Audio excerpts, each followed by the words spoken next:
welcome back to another episode here at GoRails. In this video, we're going to pick up where we left off in my last one with this little Ruby script that we wrote here to sync some repositories.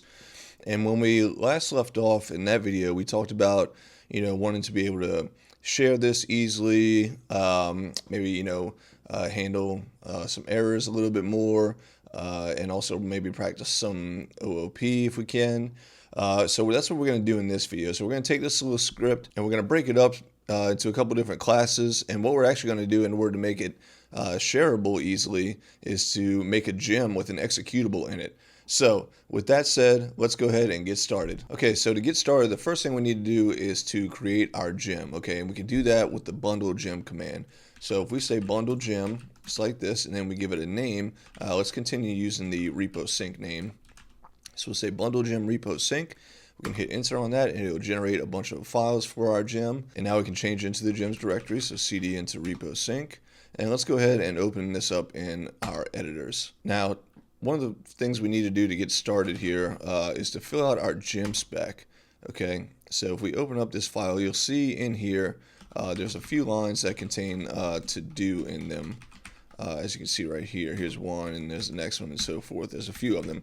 Now you'll need to go ahead and fill this information out in order to be able to test your gem out locally and also to be able to push it if you want to push it to Ruby gems. Okay, perfect. Let's double check here, make sure we didn't miss any to-dos. This one we commented out. So it looks like we are all good there. So let's get started at the beginning here.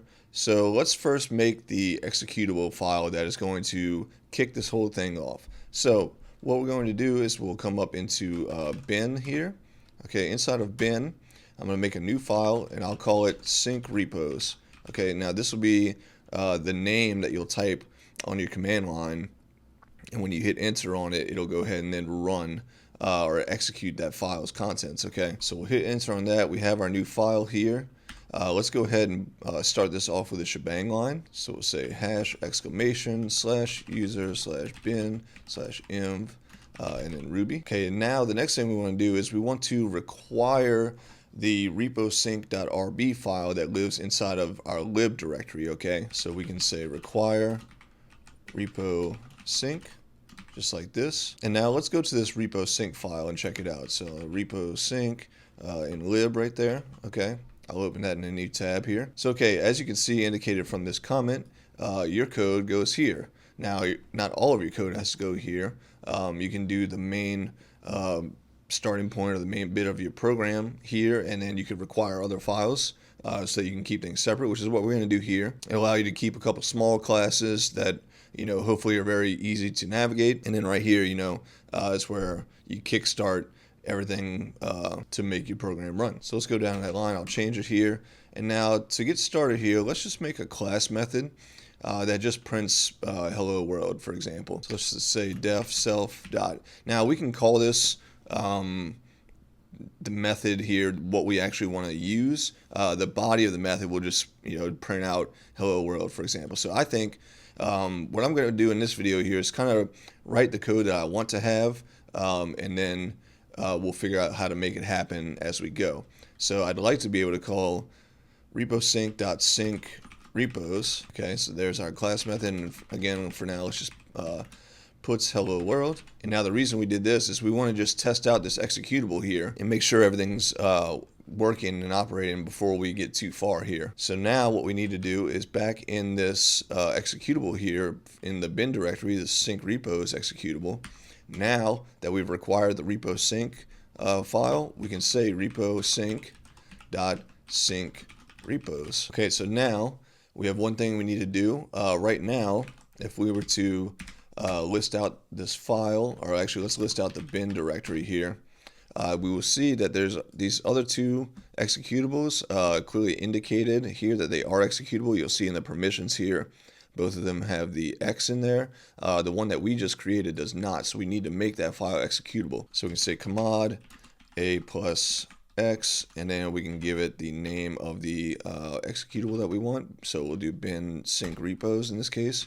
Now if we ls bin again, now we see that we have that set. Now in order to test this out, we'll have to pass some special options to the Ruby interpreter here, and you may not have seen this before, but if we just type Ruby and then we do -H, okay, we'll get a help menu printed out here. Now, there's a lot of options here that you'll see. A fun one is check syntax only, so you can pass that option and then a program file to run, and it'll only check the syntax within that file. Kind of cool. But the one that's going to be of interest to us right now is this capital I one, and then that takes a name of a directory, and then what it does is it specifies the load path directory, so it'll put whatever directory you pass to it in the load path, which will be nice for us because again, we need to over here require this file, but in order to do so, our lib directory needs to be in the load path here. So back over in this other one here, I'll clear this out. So we say ruby -I, and then we pass lib right here.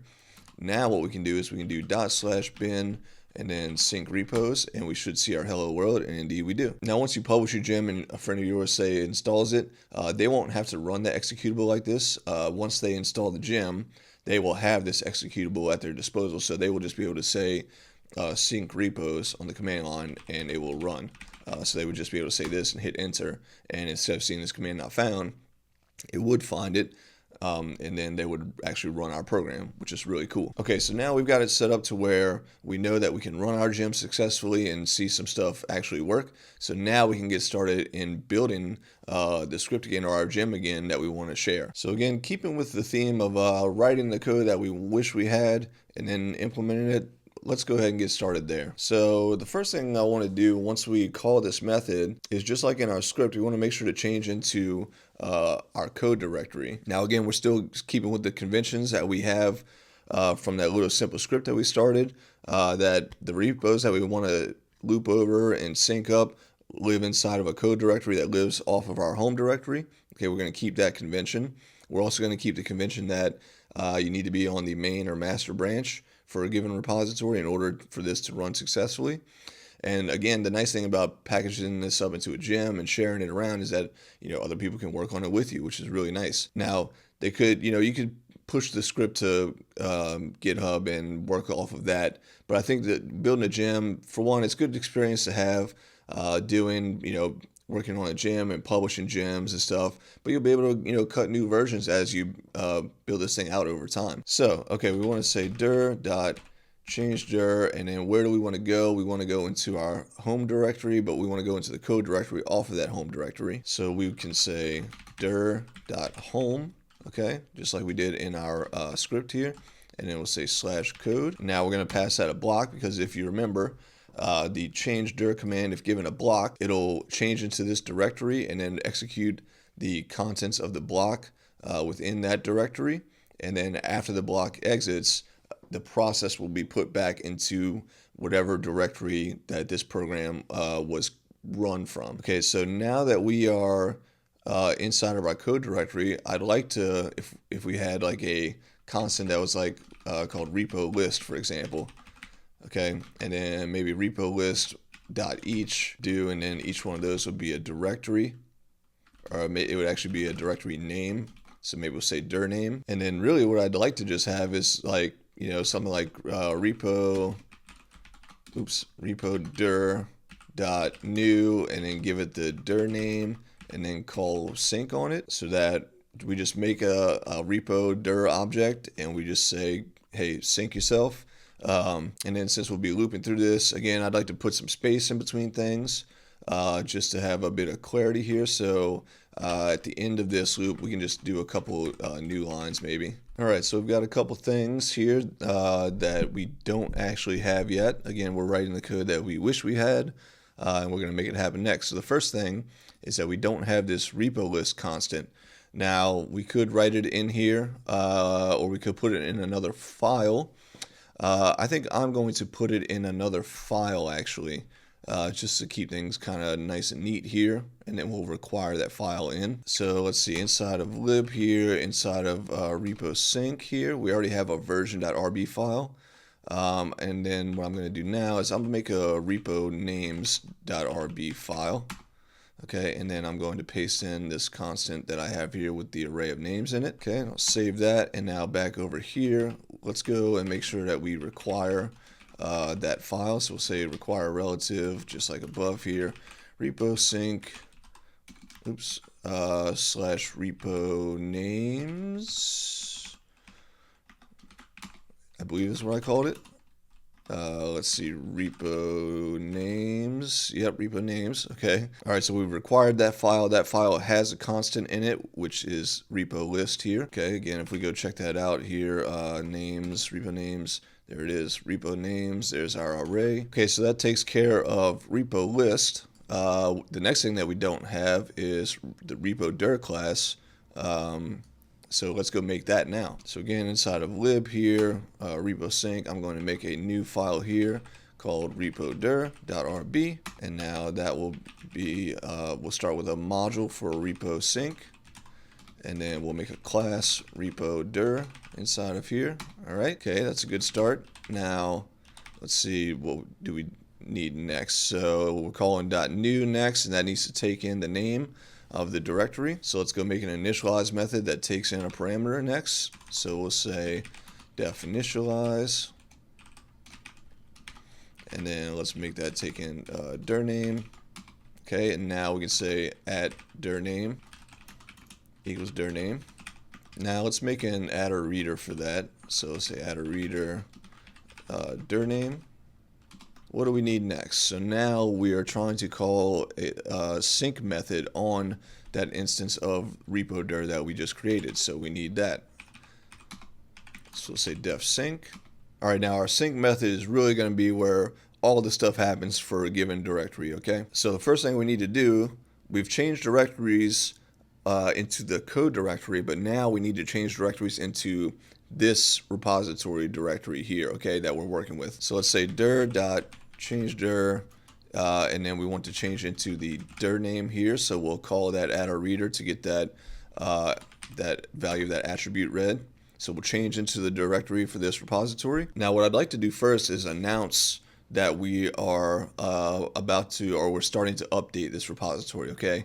But what I don't want to do is start putting all of that kind of like announcement or reporting logic inside of this class too. I want to make a new object that can announce a report on progress as we move along through things here. So I think what I'd like to have is I'd like to have like a reporter, okay, and then that would be some object, and then that reporter would have a method that I could called announce update, for example, okay. So we don't have a reporter. What we're gonna do is inside of initialize here, when we're making a new repo dir, let's right there assign a reporter to an @reporter instance variable here. So say @reporter equals let's just do reporter.new, and now this reporter I imagine is going to need access probably to the dir name here, so that we can say like, hey, we're about to update, or we're starting the process of updating, you know, Go Rails, for example. So in order to do that, we need to pass something here as an argument to the new method here. So we could do a couple things. We could just pass the dir name over, or we could pass this entire repo dir object over itself. I think I'm going to start with that actually. So what I'll do here is we'll just pass self over, which will be the new instance of our repo dir that we're creating in this initialize method here. Okay, and now let's add a reader for reporter. Okay, so that we can actually call this like so right there. All right, I'll save that, and now let's go make this reporter class.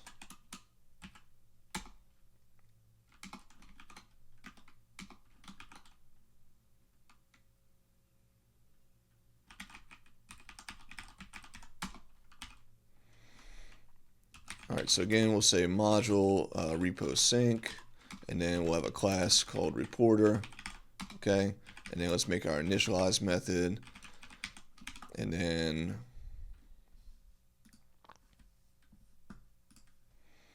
this here is going to take in a repo dir object, and we'll say @repo dir equals repo dir. Perfect. And then let's also make an adder reader for that. So adder reader repo dir. Cool. Okay. So we have our reporter now that we're making, and we're going to make that on initialize. We're just going to make a new instance of the reporter class, passing along self, which is a repo_dir instance, and then we will just have a reporter that we can call methods on. So speaking of calling methods on that reporter, we're trying to call this announce update method on our reporter, which does not exist, so we need to make that. Okay, so this announce update method, I'd kind of like it to do something like this here. So here's our message here. So message would be updating repo dir name, and then also what branch is being updated I think would be good. However, right now we don't have this set up here. Now, in order to get the branch here, we need to be in the directory before we try to call the get command to check what the current branch is. So we can't do it inside of initialize here. We can't say, at branch equals whatever the get command is to show the current branch, because we don't change into the directory for the repository until we call the sync method here. So for example, when we call new here, if we tried to call branch, it wouldn't work because we'd still be in our code directory. So it's not until we get into sync that we can actually call that get command to find out what the current branch is. Okay, so what we're gonna have to do here is let's make a branch method. Okay, here. Okay, so def branch, and now what we can do is we can do at branch or equals, and then what I'd like to do here, again, much like our reporter class, I don't want to start embedding a bunch of knowledge about get commands inside of this repo_dir class. I think I want to have, again, some other object that we can call methods on that will run the commands that we need, just like we did with the reporter here. So kind of what I'm thinking right here is if we had some sort of command object, and then we could just call methods on that, that would in turn call the get commands that we need. So we would say at branch or equals command dot, let's go with current branch. Okay. Yeah, can't type today. Current branch. All right, now again, command is something that we don't have. So in initialize, we can set that up. So we can do something like at command equals command dot new. For right now, we're not going to worry about any arguments being passed to the new method here. But now we need to make our command class. And also, before we go do that, let's jump up over here and let's add to add our readers. We'll do command here. So command.rb, again, module repo sync, and then class command. Okay, and then we need an initialize method there. Now for right now, it doesn't need to do anything, but what we do need is the current branch method. Okay, remember, because back over here, we're trying to call current branch on that command object, so we need that method. Now this method here we'll just simply call get branch -- show -- current, okay, to get the current branch. And remember, we need to strip off, that's gonna have some new lines on it, so we'll just call .strip on that. Okay, so we've done kind of a lot right now. Let's real quick, let's put this message here at the end and let's run our executable and see if this is all working well enough. So if we go up and we recall this command here, we should see this actually run what we currently have. It should loop through that array of repo directory names and then print out the associated update message for each one. So let's try it out and let's see if we missed anything. Oh, and of course we have an error here. I called it repo list, but I think I called it repo list here, but I think it actually wrote repo names everywhere else. So yeah, let's change this to names then. We'll do names, okay, and then I believe that should fix that. Okay, uninitialized constant repo_dir. That's because we have not required that file there. So let's go up here, let's copy this, we'll go to the slash and we'll change all of this. This needs to be repo_dir. Okay, so we need to require that. Okay, that should get us past that, but I'm sure we'll have some other errors for the command and reporter classes. So let's see, here we go, yep. So now what we can do is let's go over to that repo_dir one here, and let's require relative reporter, and I'll copy that down, and then command. Okay. All right, now let's run this again and let's see what happens now. Okay, dir name, oh yes, okay, that's actually not one word, it is 2 words. And let's see, where was that coming from? That was in reporter, line 10, and announce update. So if we go to our reporter here, yep, sure enough, let's put an underscore right there. Okay, now let's run this again. Okay, cool, we're in business now. Glad we stopped when we did to try and execute the program, because as you saw, we missed a couple small steps there, so, but important ones. Your program's not going to run if you don't have all that set up. So again, I put these require relatives for reporter and command inside the repo.dir file, because that is the class that uses those. This module here does not use any of that stuff, so I try and put things where used, or require things where used, that is. Alright, now let's get back to this reporter class here, because I'd like to kind of format the output kind of nicely here. So again, keeping with the theme of writing the code that we wish we had, I want to put some sort of border around this message here. So I have some code here I'm going to paste in. So border equals calculate border for, and then this is the character we're going to use for the border. And what this calculate border for method is going to do is look at how long the message is and make the appropriate size border using this character here. Now what I want to do, let's make that calculate border for method. That method, I'm going to make that a private method. I don't know that we ever will need to call that or have that publicly accessible, at least not for right now. So def calculate border for. Okay, and this is taking 2 arguments, the border character and then the message. Okay, and then inside here we can just say border char times, and then what we want to do first is message dot length, and then I want some little padding on both sides there. So I'm gonna say whatever the message length is, let's add 20 to it. Okay, so that if our message is 10, we'll end up adding 20 to it, so 30. So our border will have like 10 space characters of padding on both sides there, so that our message kind of looks like in the center of the border. Basically, that's what I'm going for there. All right, now that we've got that, the next thing I'd like to do, not that, is something like this. So now that we've got our message and our border, now we want to output that. So I've got a new method here, output border and message. That will take in the border and the message as arguments, but of course we need this method as well. I'm going to make this one private, so output border and message. Okay, and that'll take in the border and the message. And now what I want to do is let's puts border, so we'll have a top border, and then we want to print out the message. And now again, I set us up so that we can center our message above where we added 20 to the length of the message. But now we're going to call the center method actually on it, and then we can give it a number here to set up how far, like, how to calculate the center for our message here. So center is a built-in method on string if you're unfamiliar with it.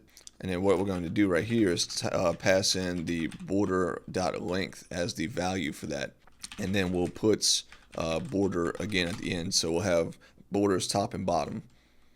So let's save that, and now let's pop back over here and let's run our program now. Oh, I have a typo there. Maybe you caught that. Let's see where it is. Calculate border right here. So that E right there, I got an extra E in there. Let's try it now. Okay, perfect. So now you can see we get the nice border for our update message, and it's nice and center, which is great to me. I think it looks nice. All right, so we're right here in our program flow of things. So we're announcing that we're going to update this given repository. The next thing we need to do is, before we try and do it, we should check to see if we're actually on a valid branch. So here's what I'd like to have happen. If we're not on a valid branch, let's return reporter.invalid branch message, and it will say if on invalid branch. So now we've got a couple things here we got to go create. So our reporter needs an invalid branch message method. Okay, so we can hop over to our reporter here. So let's say def invalid branch message. Okay, now I've got some code to save us some time that I want to use here. So I'll paste it in and we'll look at it. So again, we're setting up a message just like we did in our announce update method. We set up a message. I'm also adding a sub message here so that we'll have 2 lines here. We're still calculating our border, and then we pass everything to our output border and message method. But now you'll note that there's another parameter we need to take in here. So we need to add in, let's see right here, we need to do like a sub message, and then let's give that a default value of nil for now, okay? So now what we can do is we can come under here and say put sub message dot center, and then again we'll do border dot length, and then we only want to do that if sub message, okay? Okay, so that handles the invalid branch message method for the reporter class, but now our repo dir class here needs to have this on invalid branch method. So let's go write that now. Let's say def on invalid branch question mark. Now what we want to do here is we'll say branch.match question mark, and then we'll give it a regular expression here. We'll say main or master. If the branch doesn't match main or master, then we'll go ahead and return this error message here, okay? So let's say that, let's give it a go. I think one of my repositories is not on the main or master branch, so we should see that message. Let's try it out. Okay, let's see. We got a type of, dir name again. So that's going to be over in our reporter class here. There we are right there. Let me add that in, that underscore there. Okay, let's try this again. Okay, now let's see. Here we go. So here we see that invalid branch message being printed out here. You're not on the main master branch. Please check out main master branch and try again. And then we see what repository we're skipping, and then it says what branch it's on. So it's a little helpful information there. All right, so we've got the next step in things done, right? We're just going to return early if we're on an invalid branch and move on to the next repository. So now we can go ahead and try and proceed with things. So the next thing I would like to do is say like command.fetch upstream. And then similarly, I'll copy that. And then we'd like to, after we fetch successfully, we'd like to pull upstream. Okay, so these are the next 2 things that we want to implement. So we'll need these methods over in our command class. So let's go over there. So say def fetch upstream.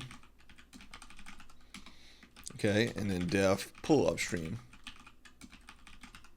So fetch upstream will just be the following code here from the same code we had in the little script that we wrote.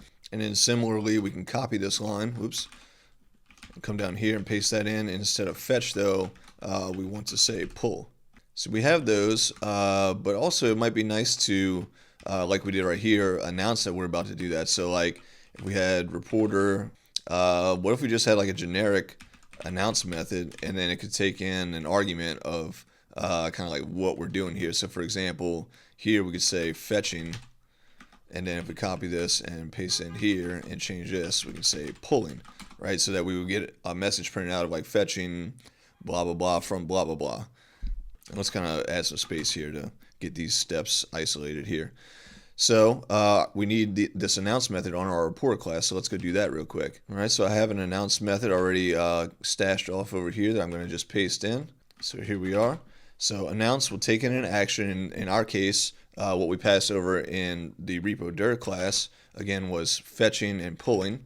So we'll say, in the case of fetching, it would say fetching, and then direction, we have a default value of from, so it would say fetching from.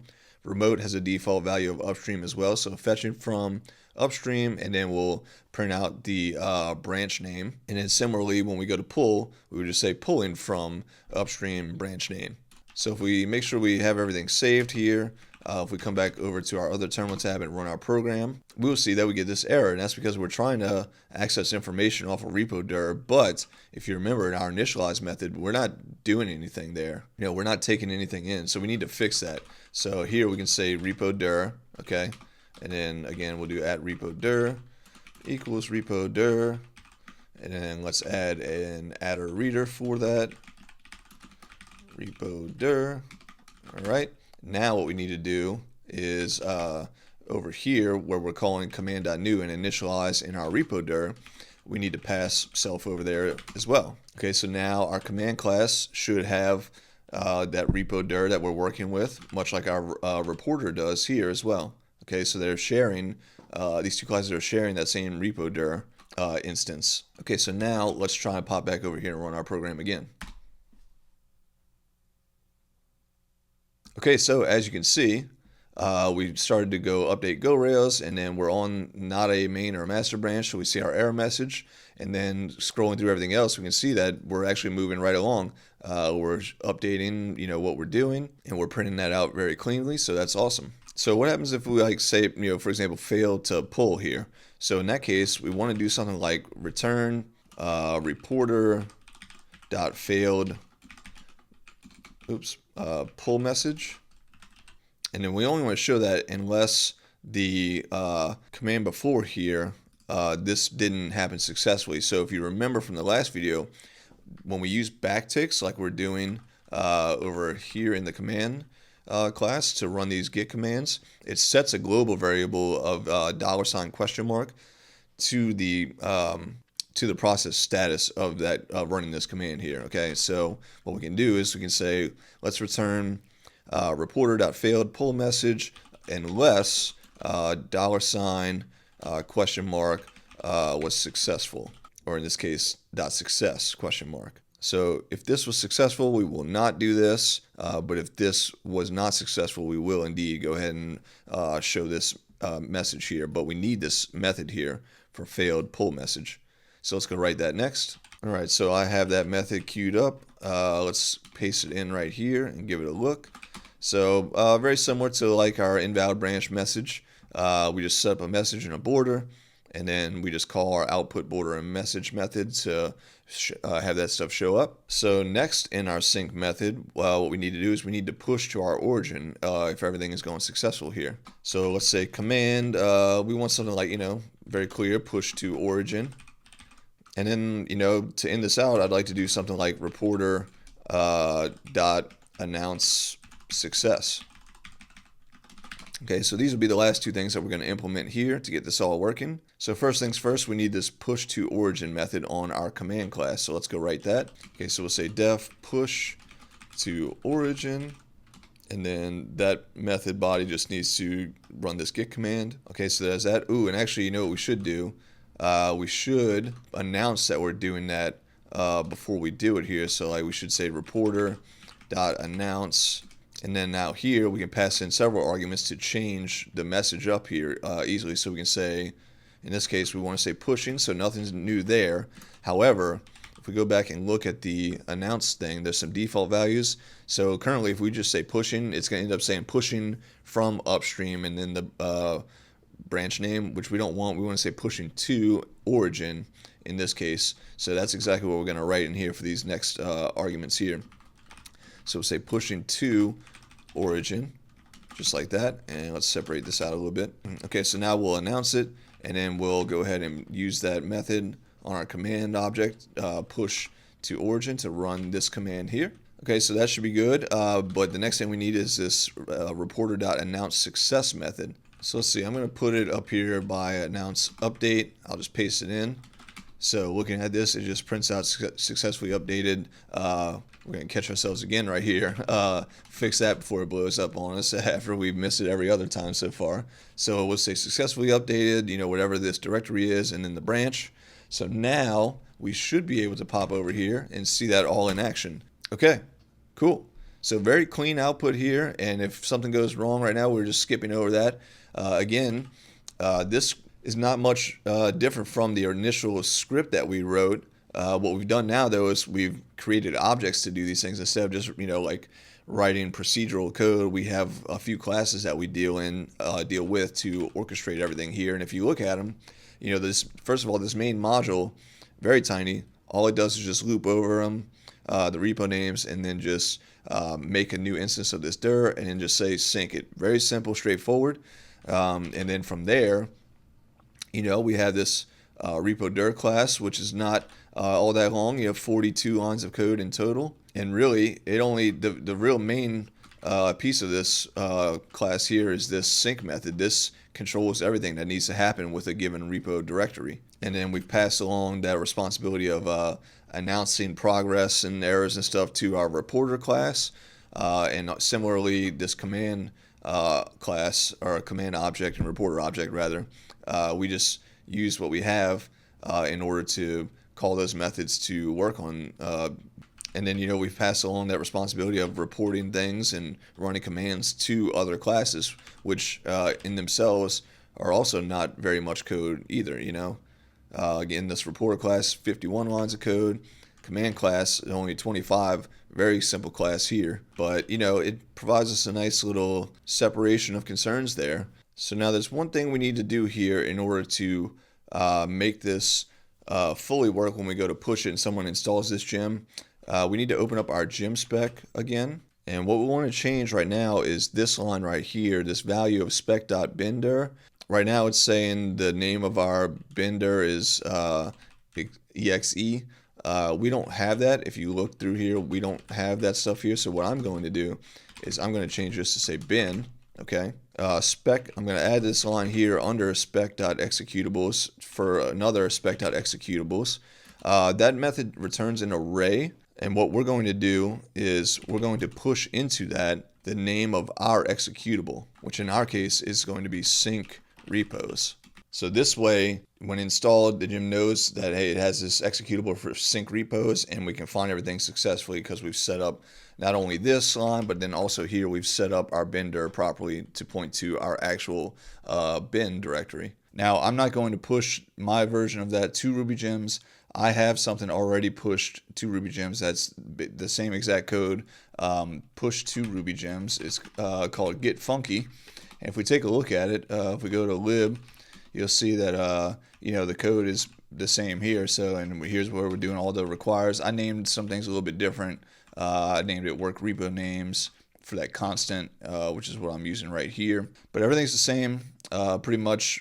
As to what we just wrote in this video. So what you can do is you can install this gem, and then let's see, if I just go to my home directory, the executable that I have actually is called gfunc.